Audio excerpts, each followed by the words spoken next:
It usually begins in silence, not with chaos, not with noise, but with a small child noticing something they were never meant to notice. You're 7, maybe younger. You're watching a parent who feels heavy in a way you can't explain. Maybe it's anger. Maybe it's exhaustion.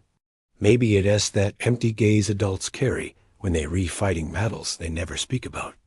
And without anyone saying a word, something shifts inside you. A tiny ancient instinct whispers, "If I don't hold things together, no one will." This is how childhood quietly ends. Not because you grew older, but because you grew responsible.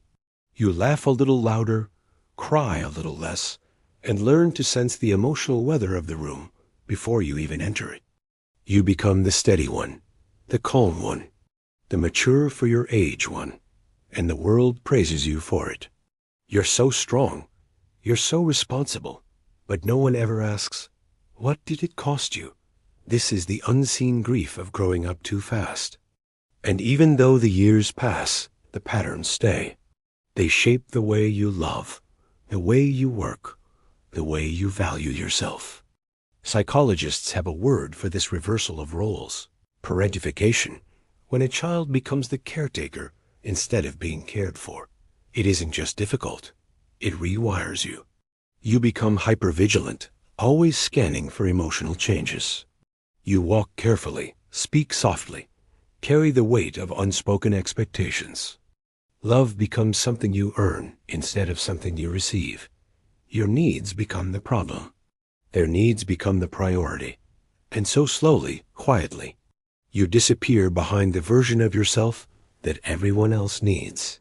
You become the good child, the achiever, the friend who listens but never opens up, the adult who handles everything alone. Even you start to believe the mask is real. But deep beneath that practiced composure lives a small voice, a child who never learned what it meant to be held, a child who still wonders, why did I have to be the strong one? As you grow older, the impacts shift shape. You might push people away because needing them feels unsafe. You might shut down during happy moments because joy feels unfamiliar. You may overwork, overgive, overfunction, because being productive is the only way you ever felt worthy. Stillness feels scary. Rest feels wrong. Love feels like something you'll eventually have to repay. This isn't personality. This is survival. Children who grew up too fast often become adults who don't know how to stop surviving. Because when chaos is your first home, peace feels like a foreign country. And yet none of this happened because you were weak. It happened because children will sacrifice anything, even themselves, to stay connected to the people they love. It wasn't a choice. It was instinct. But the tragedy is this: what protected you then quietly imprisons you now. So many adults walk through life looking put together, but carrying a quiet, unseen ache, an inner child waiting for someone to finally notice, someone to finally say, "You didn't deserve that. You never should have carried so much." Healing doesn't begin with fixing. It begins with witnessing. It begins with telling the truth to yourself. There were moments I needed help. There were days I deserved care. There were years I was pretending. Because "I'm fine" was never the whole story. It was just the safest one to tell. Adults who grew up too quickly often struggle in ways that look invisible. They apologize for their emotions. They shrink when someone shows them kindness. They feel guilty for resting. They confuse anxiety with intuition. They pick relationships where they continue to overfunction because they never learned how to simply be loved. But these are not flaws. They are echoes. And echoes can soften.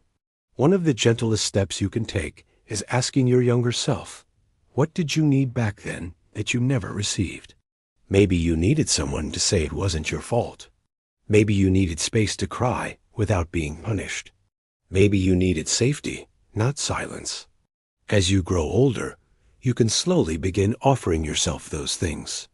Not to erase your past, but to stop reliving it. Healing isn't about becoming someone new. It's about remembering the person you were before you are asked to become so strong. Carl Jung wrote, "There is no coming to consciousness without pain." And it's true, you cannot heal what you refuse to turn toward. But you can learn. You can soften. You can begin again.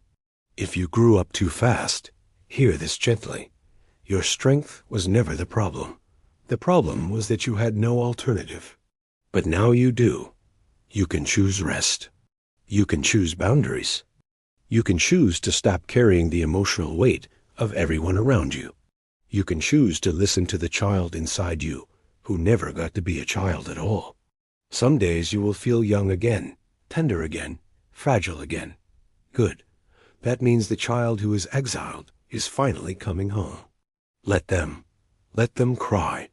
Let them breathe. Let them exist. Because you're not falling apart. You're unfolding. You're not broken. You're returning. You didn't get the childhood you deserved, but you still have the future you can shape. And this time, you get to grow at your own pace. Softly, slowly, mindfully. Thank you for listening.